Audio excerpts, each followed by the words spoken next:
Hey there, we're Talia and Ophira Edut, identical twins and astrologers. Welcome to AstroTwins Radio, where we bring the stars down to Earth. It's the week of March 4th through 10th. It's Ophi flying solo one last time from Barcelona, bringing you a little Astro España vibes, and I am not mad about it. I hope your Pisces season has been as surprising and enchanting and mystical as it's meant to be. And this week is a little bit slower, a little quieter in the stars in the first half of the week.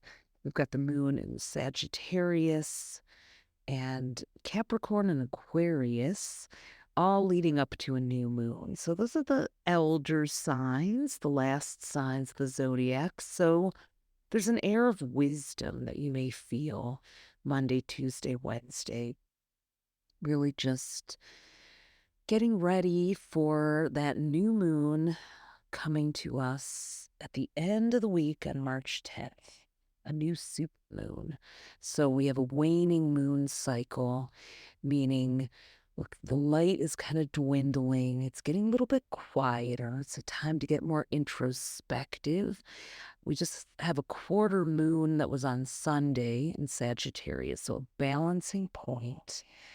We had a Virgo full moon on February 24th. It was a bit intense, a bit jarring with its analytical, mental vibes. Beautifully clarifying, but also very heady. So the Sagittarius quarter moon brought out the philosophers in all of us, helped us kind of process all that thinking into a little bit more wisdom, a little more vision, like great ideas, great thoughts, but what is the bigger purpose of it all? And how does that fit in with our grander goals, with what the world needs on a bigger scale? So, all your thoughts and worries and ideas, you want to connect the dots to the bigger cosmic meaning of it all. How's it going to help people? How's it going to change people's lives? How is it going to help put some of the things that the world needs into motion, into action? How is it going to establish you as a leader or help us get better leadership to take charge of this planet, which needs all the help it can get? So those are some of the things we're going to be thinking about.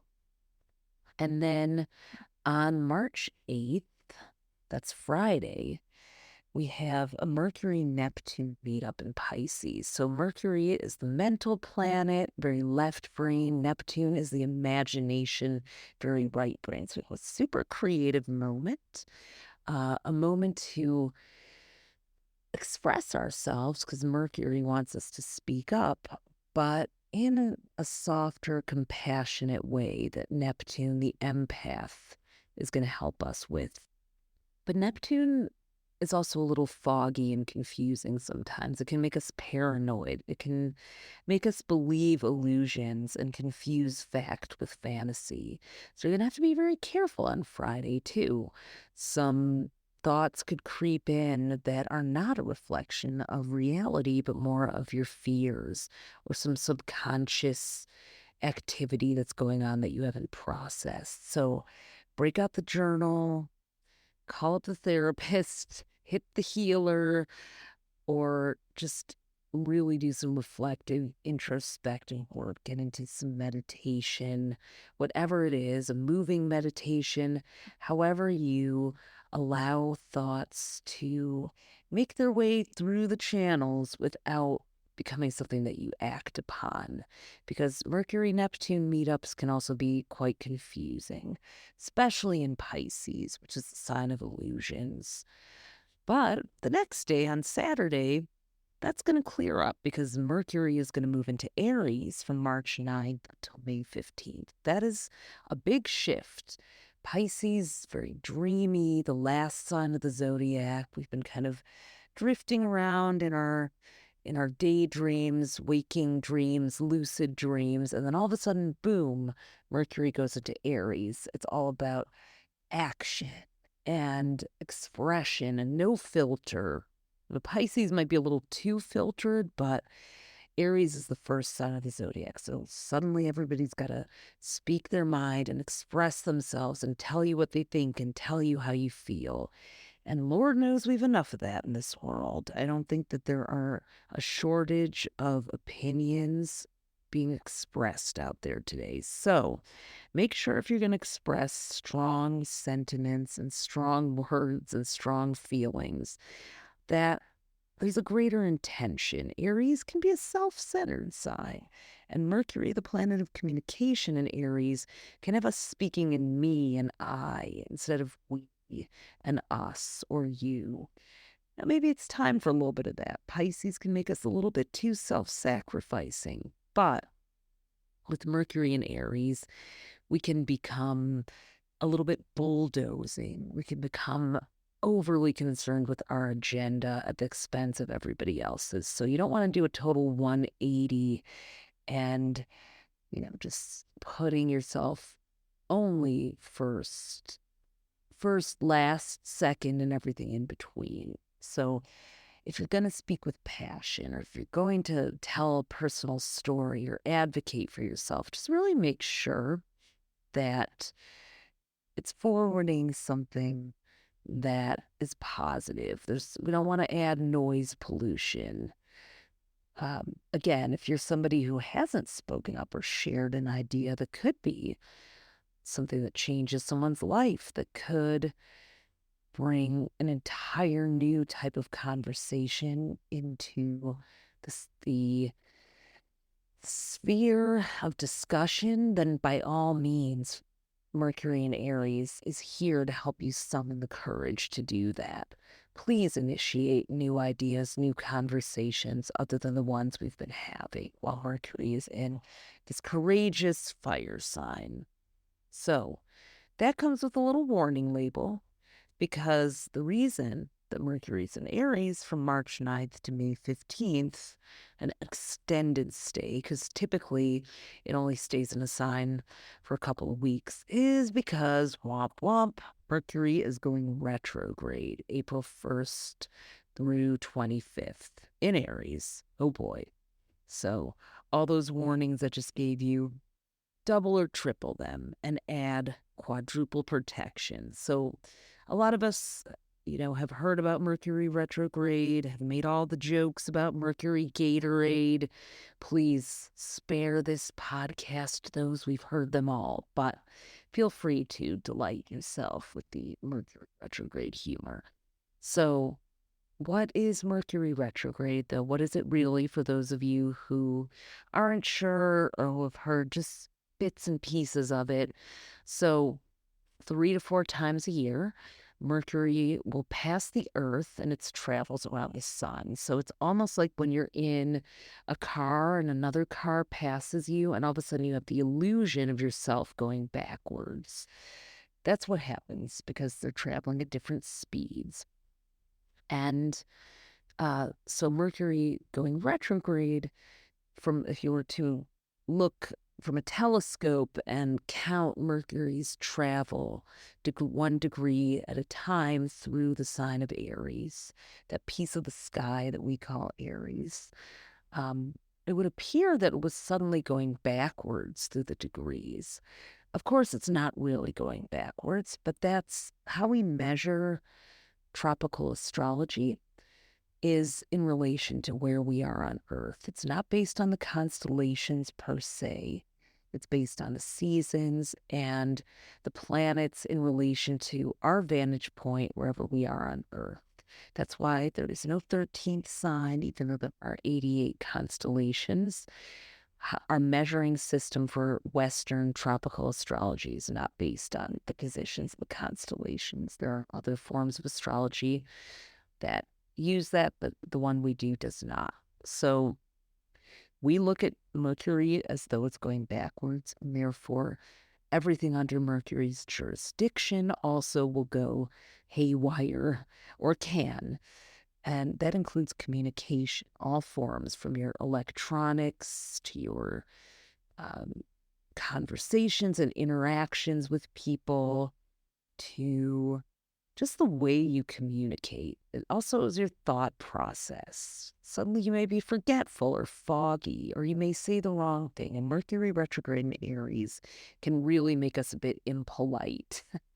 So prepare already now. Like if you feel like you have to have a difficult conversation, have it while Mercury is not retrograde in Aries, because, you know, if you start to suppress anger, which is an Aries theme, or frustration, passion, and you bottle that up this month, it's all going to come out. And if you shake up a bottle and it sprays all over the room or the cork goes flying out, that's what's going to happen during Mercury retrograde. So do find a way to express yourself and your needs so that that doesn't happen. Next month, Mercury retrograde can also affect transportation and travel. So if you're looking for a new car or anything with wheels, that's Mercury's domain, well, you're going to want to probably make that purchase now or just use this time to research and wait for May. Personally, Jupiter, the planet of luck, is going into Gemini. Gemini is about vehicles, local travel, cars, bikes, anything with wheels. It's ruled by Mercury. And Jupiter is going to go into Gemini for a year on May 25th, when we predict a potential surge in the electric vehicle market making a comeback. And probably some great new innovations or great prices or a boom in the auto industry of some kind. It hasn't been the greatest time to buy a car. Interest rates are really high. Jupiter's in Taurus right now, so there's an inflation of prices in certain industries, especially things that are related to our daily necessities, which a car can be.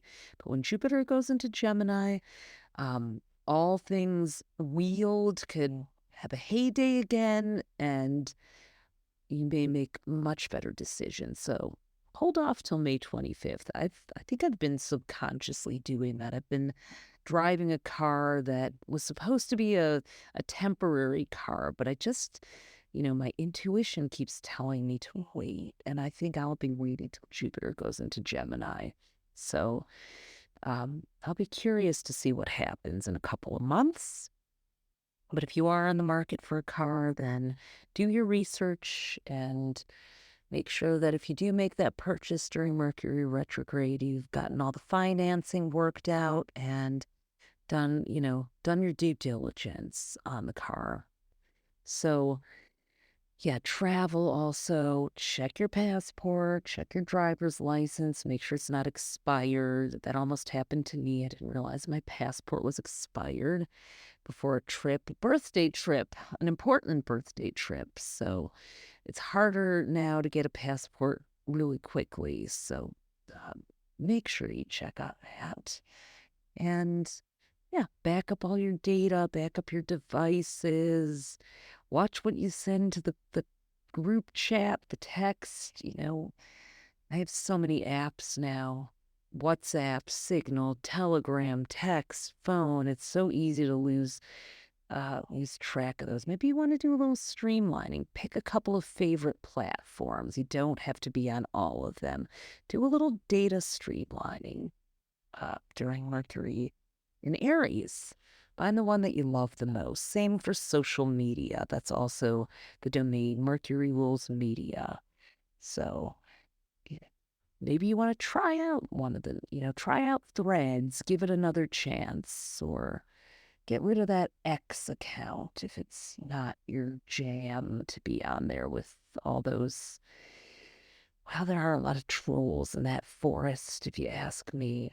So find one main place to spread your message if you're feeling a little fatigued. So March 9th to May 15th, Mercury in Aries.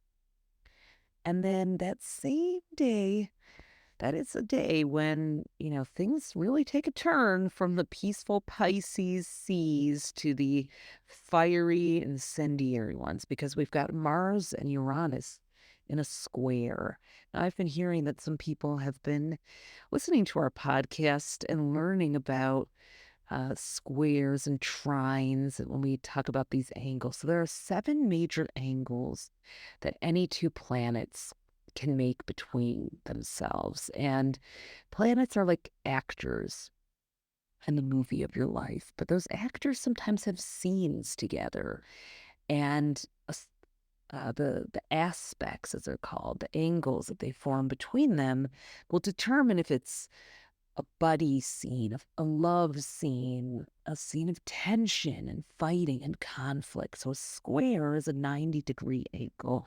It's a scene of conflict, or at least two very powerful players having to work out their differences. So Mars and Uranus are both volatile. Mars is the planet of war and assertiveness, and Uranus is liberated, don't fence me in, rebellious. So you've got two of the bad kids in a scene together. This is feeling a little bit like one of those gunfight scenes. Mars is in Aquarius, the rebel, and Uranus is in Taurus, which is very stubborn. So we've got a lot of digging into the heels, a lot of I'll show you, you can't make me. Oh, yeah. So this weekend, you got to watch out. People are going to be very volatile, very temperamental, very ego driven. There's a time to stick to your principles and stand up for yourself. And kudos to you if you can do that in a way that is graceful and gracious, but things could get heated really fast too. So we are actually launching our Become Your Own Astrologer course.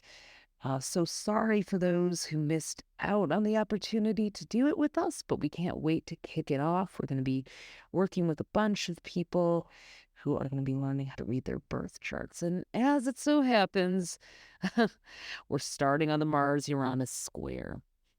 So how can you make a square into something positive? Well, squares are moments for breakthroughs. So, for our students who've been frustrated about trying to learn certain things, hopefully they're going to have a breakthrough in innovation and excitement. Mars is also passion. It can speed things up. Uranus can be the genius, the innovator, the aha moment. So if you're learning something this weekend or trying something new, which is great also with Mercury and Aries, then, try to be patient. Don't get frustrated too quickly, but dive in like I am here for something different. I'm here to try it a new way. I'm here to innovate. I do know what I stand for and what my values are. I'm not going to abandon those, but I'm going to keep an open mind, even as I honor my truth. Now, March 10th is the new moon in Pisces, the new supermoon, which is going to be lovely, a moment of healing, a moment of creativity, of vision, spiritual awakening. But the couple of days before a new moon are what are called the balsamic moon phase, when when the moon is almost completely disappeared from our view. And those can be some cranky days. We call it planetary PMS because it's the sleepy, cranky, balsamic, vinegary, acidic bite. And people are a little sharp with each other. So it's a day or a couple of days to rest, slow down, and prepare. We say sweep and sleep. Clean stuff out, declutter, prepare for that to welcome that new moon, that new supermoon at 5 a.m. Eastern time on March 10th. So know that you might just feel a little bit, a little prickly before that. So this Pisces new moon is going to culminate in mid-September in a Pisces full moon, which is also going to be a lunar eclipse. So it's going to set off a 6-month cycle of healing, compassion, empathy. Your weekly horoscope and your monthly horoscope on astrostyle.com are live, and they have all the details of how that's going to affect your sign. So until then, we wish you a wonderful week. Rest of Pisces season. Eclipse season is around the corner. It starts March 25th. If you haven't listened to your monthly horoscope podcast, you can learn more about that already. But eclipses are major awakening points, harbingers of change. And we have 2 coming up, one in Libra on March 25th and one in Aries on April 8th. The war and peace, actually peace and war, togetherness and sovereignty. So we're working on those themes of partnership without compromising your individuality, and sovereignty without selfishness. That's coming up. So, little sneak preview. But until then, wishing you the greatest Pisces new moon week, and we'll see you soon. As always, thanks for listening. You can discover more of your star power at astrocell.com, and be sure to follow us on social at AstroTwins. Join us next time for more cosmic fun.